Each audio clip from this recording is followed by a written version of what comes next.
शांति। आज का तारीख है 21/12/2024। प्रतः मुरली ओम शांति।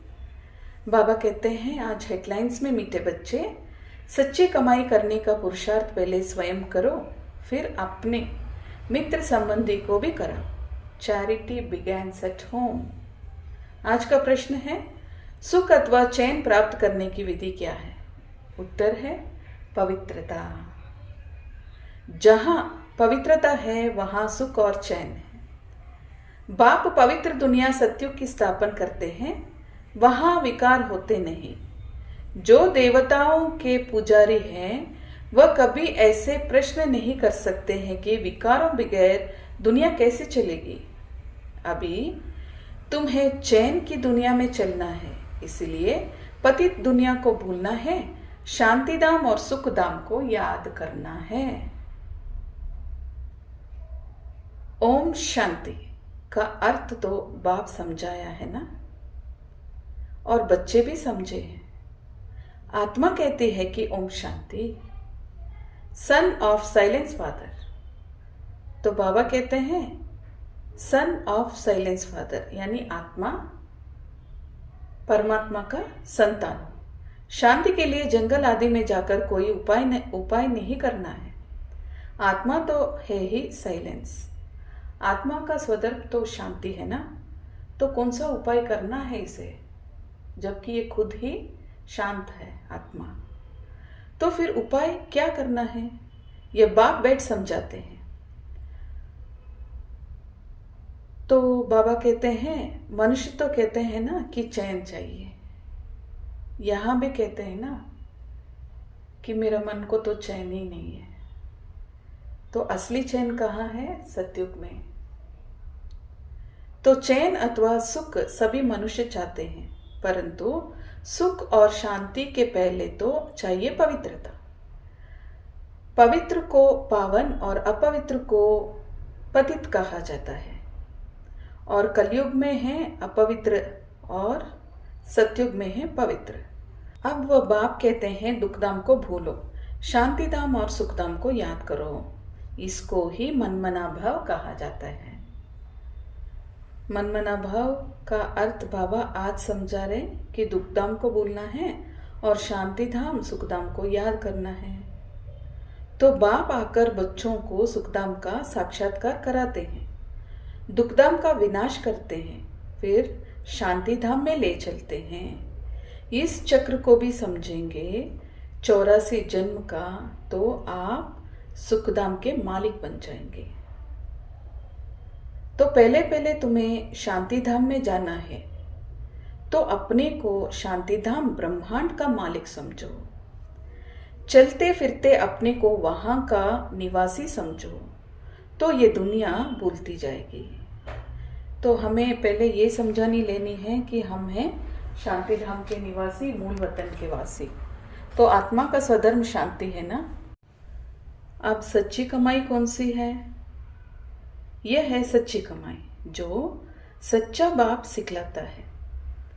बाकी सब है झूठी कमाई। अविनाशी ज्ञान रत्नों की कमाई ही सच्ची कमाई। तो जो भी बाकी सब कुछ है, ये बाकी विनाश धन दौलत, ये जो भी है इस दुनिया में, बाकी विनाशी धन दौलत वह है झूठी कमाई। द्वापर से लेकर वह झूठी कमाई करते हैं।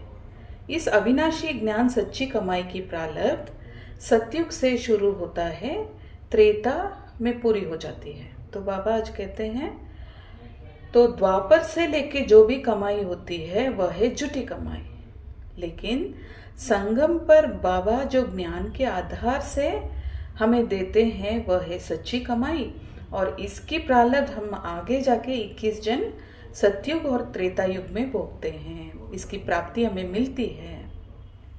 तो इसके कंटिन्यूएशन में बाबा कहते हैं, तो अभी जो अविनाशी ज्ञान रत्न ज्ञान सागर ही देते हैं। सच्ची कमाई सच्चा बाप कराता है। भारत सचखंड था, भारत ही अब झूठखंड है। पहले सचखंड था सतयुग और त्रेता युग में, अभी भारत ही झूठखंड बना है। तो सचखंड बनाने वाला बादशाह ट्रूथ है। सच है एक गॉडफादर, बाकी हैं झूठ फादर। सतयुग में भी सच्चे फादर होते हैं।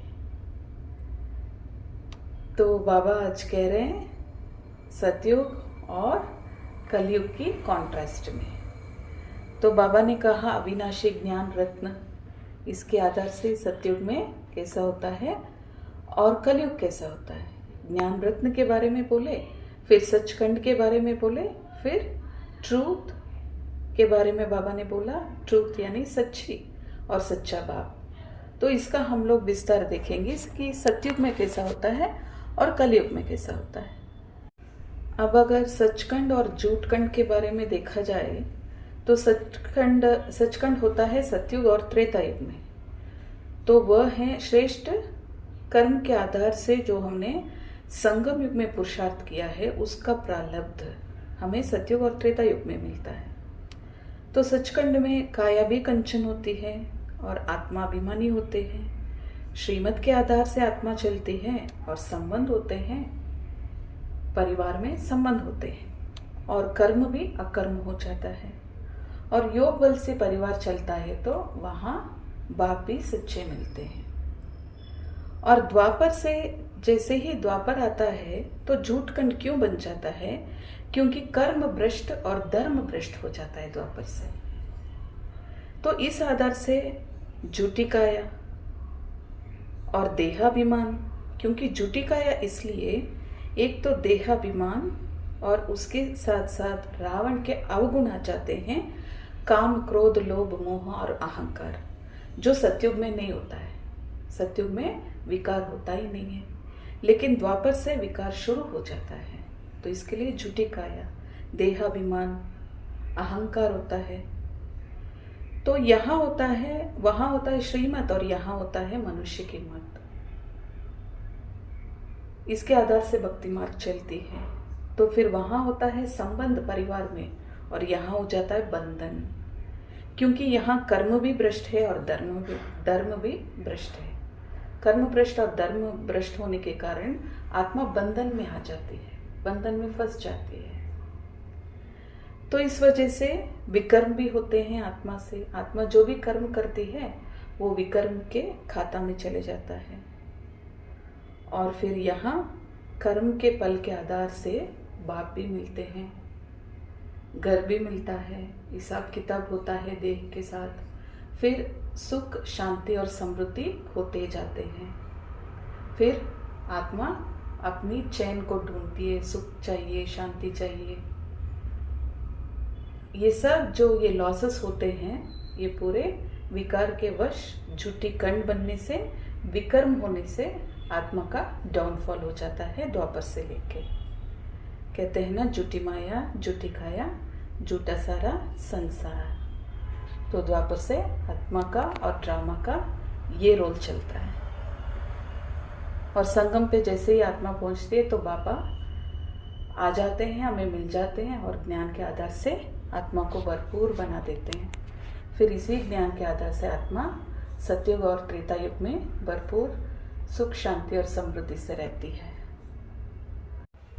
और बाबा आज ये भी कह रहे हैं कि पहले खुद सच्ची कमाई करो, फिर पियर और ससुर घर को भी ये सच्ची कमाई करानी है, क्योंकि चैरिटी बिगिंस एट होम। फिर परमात्मा का महिमा भी करते हैं कि परमात्मा नॉलेजफुल है, ज्ञान सागर है, आनंद का सागर है, कहा जाता है। ये महिमा है। ये परमात्मा की महिमा कोई साधु संत आदि नहीं जानते हैं। वे तो कह देते हैं, वो तो क्या कहते हैं कि भगवान सर्वव्यापी है। तो सर्वव्यापी है तो महिमा किसकी की जाए? कह देते हैं शिवो हम, शिवो हम। आप में भी शिव है, मेरे में भी शिव है। तो मुस्लिम लोग भी कहते हैं ना कि खुदा ने पैदा किया, तो हम रचना ठहरे ना। रचना को वर्षा कैसे दे? वह बीज रूप है, सत्य है, चैतन्य है। सृष्टि के आदि मध्य अंत को जानते हैं। ये ज्ञान उनमें ही है। तो सिवाय आदि मध्य अंत का ज्ञान सिवाय बाग के और कोई मनुष्य समझा ना सके, क्योंकि शिव बाबा ही चैतन्य हैं, नॉलेजफुल हैं। तो इसे हमें सबको समझाना है, क्योंकि गॉडफादर एक है, हम सब उनके बच्चे हैं। तो अपने अपने समय में आए हैं, अपने अपने धर्म में हम लोग चलते आ रहे हैं, लेकिन हम सभी आत्माएं हैं और हम सब आत्माओं का एक ही बाप है, वह है परमात्मा, almighty authority, the one and only one soul father Shiva, निराकार ज्योति बिंदु स्वरूप।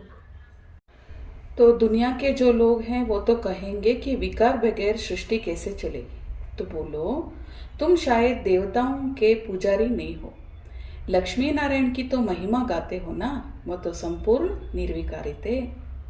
तो जगदम्बा जगत पिता दोनों ही निर्विकारी है ना। अभी राजयोग सीख रहे हैं, तपस्या कर रहे हैं पावन दुनिया में आने के लिए। तो तपस्या कर पुण्यात्मा बन रहे हैं। तो तपस्या किस बात की? इस पुरानी दुनिया की, पुराना स्वभाव संस्कार की, और सुकर्म की प्राप्ति के लिए विकर्म को विनाश कर रहे हैं तपस्या के आधार से। और आज धारणा के लिए मुख्य सार पहला पॉइंट है, इस पुरानी दुनिया को बुद्धि से भूलने के लिए चलते फिरते अपने को शांति धाम का वासी समझना है। शांति धाम और सुखधाम को याद करते सच्ची कमाई करनी है और दूसरों को भी करानी है। दूसरी पॉइंट है, राजयोग की तपस्या कर स्वयं को पुण्यात्मा बनाना है। माया का सिर काटने के लिए स्वदर्शन चक्र सदा फिराते रहना है। स्वदर्शन चक्र सदा फिराते रहना है, 5 स्वरूपों का सृष्टि चक्र का। और वरदान है, संपन्नता द्वारा सदा संतुष्टता का अनुभव करने वाले। वरदान का विस्तार है, स्वराज्य की संपत्ति है ज्ञान, गुण और शक्तियां। जो इन सर्व संपत्तियों से संपन्न स्वराज्य अधिकारी हैं वह सदा संतुष्ट हैं। उनके पास अप्राप्ति का नाम निशान नहीं। हद के इच्छाओं की अविदा, इसको कहा जाता है संपत्तिवान। वह सदा दाता होंगे, मांगता नहीं।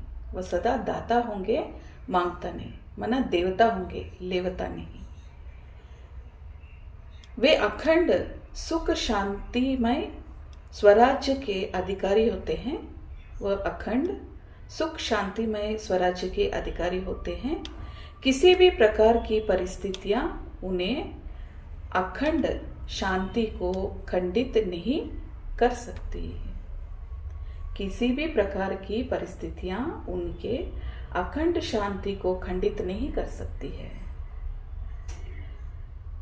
और आज का श्लोगन है, ज्ञान नेत्र से तीनों काल और तीनों लोकों को जानने वाले मास्टर नॉलेजफुल हैं। तो ज्ञान के आधार से या ज्ञान के नेत्र से जो तीनों काल यानी आदि मध्य अंत और तीनों लोक, आकार, साकार और निराकार, तो तीनों लोक को जानने वाले मास्टर नॉलेजफुल हैं। तो एक तरफ से स्वदर्शन चक्र भी हो जाता है और तीनों लोकों की स्थिति को याद करना भी हो जाता है। तो अपने आप को ज्ञान से भरपूर करना है। और बाबा ने जैसे कहा, चैरिटी बिगेन्स एट होम, तो स्वयं भी धारणा करना है और मित्र संबंधियों को धारणा करवानी है। सबको बाबा का वर्षा मिले, यही शुभकामना और शुभ भावना से ज्ञान को धारणा करेंगे और कराएंगे। ओम शांति।